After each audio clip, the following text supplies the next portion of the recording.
না আবেগের নাম ইসলাম নয়। এই পৃথিবীতে রাসূল সাল্লাল্লাহু আলাইহি সাল্লামকে সব থেকে বেশি ভালোবেসেছেন সাহাবীগণ।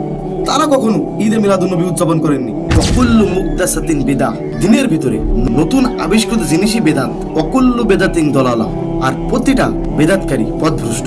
ওয়াকুল্লু দলালাতিন ফিন্নার, আর এই পথভ্রষ্ট প্রত্যেক মানুষকে জাহান্নামে নিয়ে যাবে। আজ যে মিলাদুন্নবী উদযাপন করা হয় রাসূল সাল্লাল্লাহু আলাইহি ওয়াসাল্লাম জামানায় ছিল না, সাহাবীদের জামানায় ছিল না, তাবিঈদের জামানায় ছিল না, তাবেঈনদের জামানায় ছিল।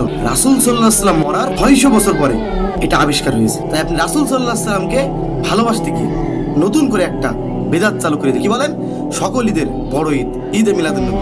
আল্লাহ সুবহানাহু ওয়া তাআলা কোরআনুল কারীমে 2টা ঈদ দিয়েছে, 3টা নয়। আল্লাহ সুবহানাহু ওয়া তাআলা বলেন, আমার রাসূল তোমাদেরকে যা দিয়েছে তাই মানো, আর যা থেকে নিষেধ করেছে তা থেকে বিরত থাকো। আপনি যদি সত্যিকার অর্থে রাসূল সাল্লাল্লাহু আলাইহি ওয়াসাল্লামকে ভালোবেসে থাকেন, আপনি এই দিন রোজা রাখেন। রাসূল সাল্লাল্লাহু আলাইহি ওয়াসাল্লাম বলেন, মান আমিলা আমালান লাইসা আলাইহি আমরুনা ফাহুয়া রাদ্দুন, কেউ যদি এমন কোন আমল করে যেটার আদেশ আমি দেইনি সেটা বাতিল, তাহলে এই উদযাপন আপনার কোনো কাজেই আসবে না।